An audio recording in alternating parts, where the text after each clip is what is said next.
नमस्कार, मी Sandeep Jadhav, tax practitioner, Pimpri चिंचवडमध्ये practice करतो आणि जपान या ठिकाणी आमच्या सर्व मित्रांसोबत छत्रपती शिवाजी महाराजांच्या पुतळ्याच्या अनावरणानिमित्त मी आलेलो होतो.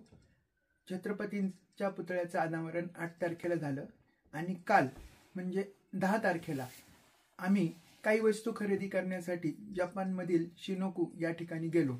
त्या ठिकाणी वस्तू खरेदी केल्यानंतर माझ्या सॅकमध्ये 2 घड्याळं ठेवली आणि ती ट्रेनमध्ये आम्ही पुन्हा आमच्या घरी रिटर्न येण्यासाठी निघालो.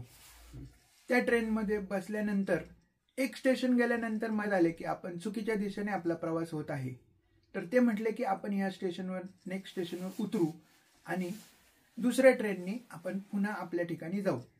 पण त्यावेळेस असं झालं, माझ्याकडची जी सॅक होती त्यात खूप मौल्यवान वस्तू, पासपोर्ट अशा सर्व वस्तूंसहित असलेली सॅक वरती रॅकमध्ये ठेवलेली होती. हातातील बॅग तशाच घेतल्या आणि बाहेर पडलो ट्रेनच्या. ट्रेनचे दरवाजे बंद झाले, ट्रेन निघाली. त्यावेळेस लक्षात आलं सॅक आपली ट्रेनमध्ये गेली. त्या स्टेशनवर जाऊन स्टेशन मास्टरला सर्व घडलेला किस्सा सांगितला. त्यांनी सांगितलं काहीही घाबरण्याचं कारण नाही. आत्ता 10:30 वाजलेले आहेत रात्रीचे. सकाळी 8 वाजता त्यांनी आम्हाला 2 नंबर दिले. लॉस्ट अँड फाउंड म्हणून त्यांच्या ट्रेनची सिस्टीम आहे. त्या सिस्टीमनुसार तुम्हाला सर्व काही तुमच्या वस्तू आहे तशा बॅगेसहित परत मिळतील. मी मात्र खूप टेन्शनला आलेलो होतो. माझे तर हातपाय गळून गेले होते. जपानचे जे माझे मित्र आहेत, योगेंद्र पुराणिक आणि अमेय कुलकर्णी, त्यांनी मला धीर दिला. त्यांनी सांगितलं की जपानची सिस्टीम इतकी व्यवस्थित आहे, सर्व काही तुमच्या वस्तू सेफ राहतील.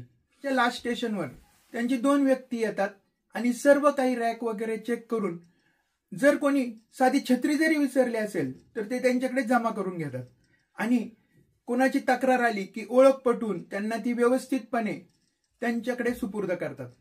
त्याप्रमाणे मी दुसऱ्या दिवशी उठलो. स्टेशन होतं ततेशी. त्या स्टेशन मास्टर पासूनच मला सहकार्य करायला सुरुवात झाली.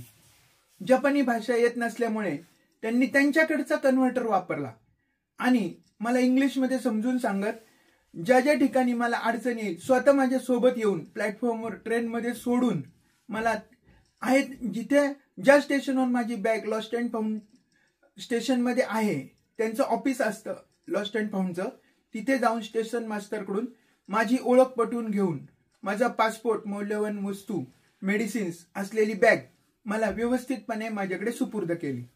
मी आता या निमित्ताने असं सांगू इच्छितो की जपानची टेक्नॉलॉजीमध्ये ते पुढे आहेत, रिस्पेक्टफुल पर्सन आहेत. इंडियासोबत खूप त्यांचं सहकार्याची भावना आहे.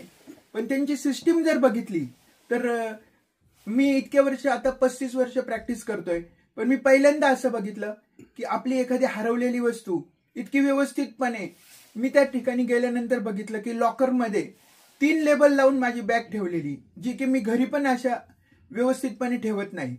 माझ्याकडे असणाऱ्या आयडेंटिटीवरून त्यांनी साधारण फक्त 2 मिनिटांमध्ये माझी बॅग मला सुपूर्द केली.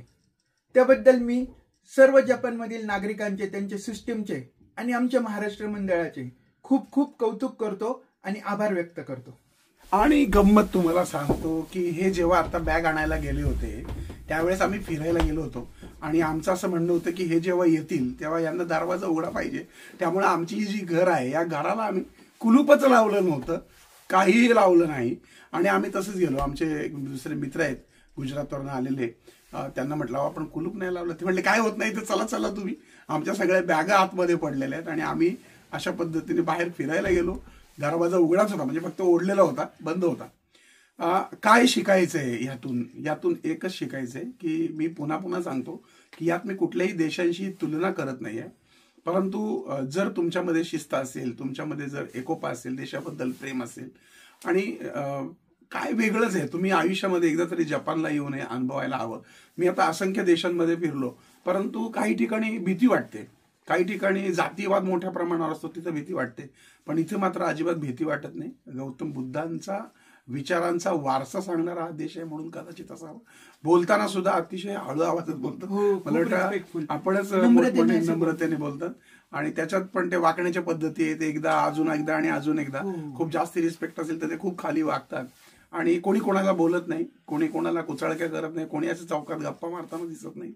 ही मोठी गंमत आहे आणि जरूर आयुष्यात एकदा तरी जपान आपण अनुभवायला हवं. भेटूयात पुन्हा पुढच्या भागात. तोपर्यंत तुमच्या आनंद पिंपळकरचा तुम्हाला जय साईराम.